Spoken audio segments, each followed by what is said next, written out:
आखिर क्यों भगवान कृष्ण को कालमणि आवश्यकता पड़ी? प्राचीन समय की बात है। द्वारका के समीप एक रहस्यमय जंगल था, जिसे लोग मृत्यु वन कहते थे।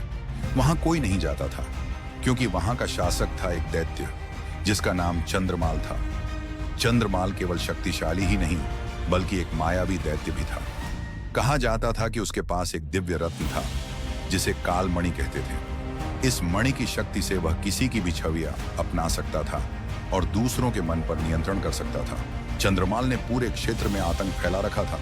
वह गांवों पर हमला करता, लोगों को बंधक बनाता और उनसे बलि मांगता। पूरे क्षेत्र के लोग भय से थर-थर कांपते थे। जब यह खबर कृष्ण तक पहुंची, तो उन्होंने चंद्रमाल का अंत करने का संकल्प लिया। कृष्ण जानते थे कि यह कोई साधारण शत्रु नहीं है, इसलिए उन्होंने अपनी रणनीति बहुत चतुराई से बनाई। वे एक साधारण साधु का वेश धारण कर जंगल में पहुंचे। फिर जंगल की गहराइयों में प्रवेश करते ही कृष्ण को मायावी शक्तियों का एहसास हुआ। अचानक घना कोहरा छा गया और कई दैत्य जैसे जीव उन पर हमला करने लगे। लेकिन कृष्ण ने अपनी चतुराई और कौशल से उन सभी को हराकर आगे का रास्ता बना लिया। जंगल के भीतर कृष्ण को एक बूढ़ा साधु मिला, जो चंद्रमाल के आतंक से पीड़ित था। उसने कृष्ण को बताया कि चंद्रमाल का असली बल उसकी कालमणि में है। जब तक वह मणि सुरक्षित है, तब तक उसे हराना असंभव है। कृष्ण ने साधु को धन्यवाद दिया और चंद्रमाल की गुफा की ओर बढ़ गए। चंद्रमाल की गुफा अंधकारमय और रहस्यमय थी।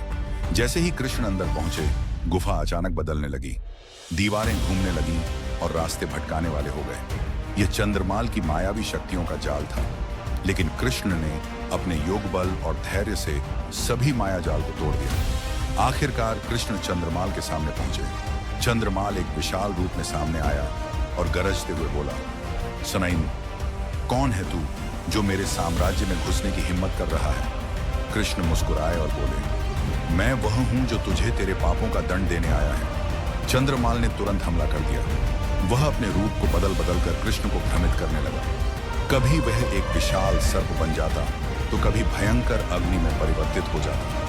लेकिन कृष्ण ने अपने विवेक और सूझबूझ से हर बार उसकी चाल को असफल कर दिया। फिर चंद्रमाल ने अपनी कालमणि का प्रयोग किया। मणि से एक प्रकाश निकला, जो कृष्ण को भ्रमित करने की कोशिश करने लगा। परंतु कृष्ण ने अपनी दिव्य शक्ति से मणि की ऊर्जा को नियंत्रित कर लिया। कृष्ण ने अपने सुदर्शन चक्र का आह्वान किया और चंद्रमाल की कालमणि को नष्ट करने का प्रयास किया। लेकिन चंद्रमाल ने मणि को अपने अंदर समा लिया। अब वह और भी शक्तिशाली हो गया। कृष्ण ने चतुराई से उसे थकाने के लिए लंबा युद्ध किया। जब चंद्रमाल कमजोर पड़ा, तो कृष्ण ने सुदर्शन चक्र से उसके हृदय को भेद दिया। जैसे ही मणि नष्ट हुई, चंद्रमाल का सारा माया जाल समाप्त हो गया। चंद्रमाल के अंत के साथ ही जंगल फिर से शांत हो गया। लोग भयमुक्त हुए और कृष्ण को धन्यवाद देने के लिए उनके पास पहुंचे। कृष्ण ने कालमणि के अवशेष को गंगा में प्रवाहित कर दिया, ताकि उसकी शैतानी शक्ति फिर कभी न लौट सके। इस प्रकार कृष्ण ने केवल एक दैत्य का अंत नहीं किया, बल्कि धर्म और सत्य की विजय का संदेश भी दिया।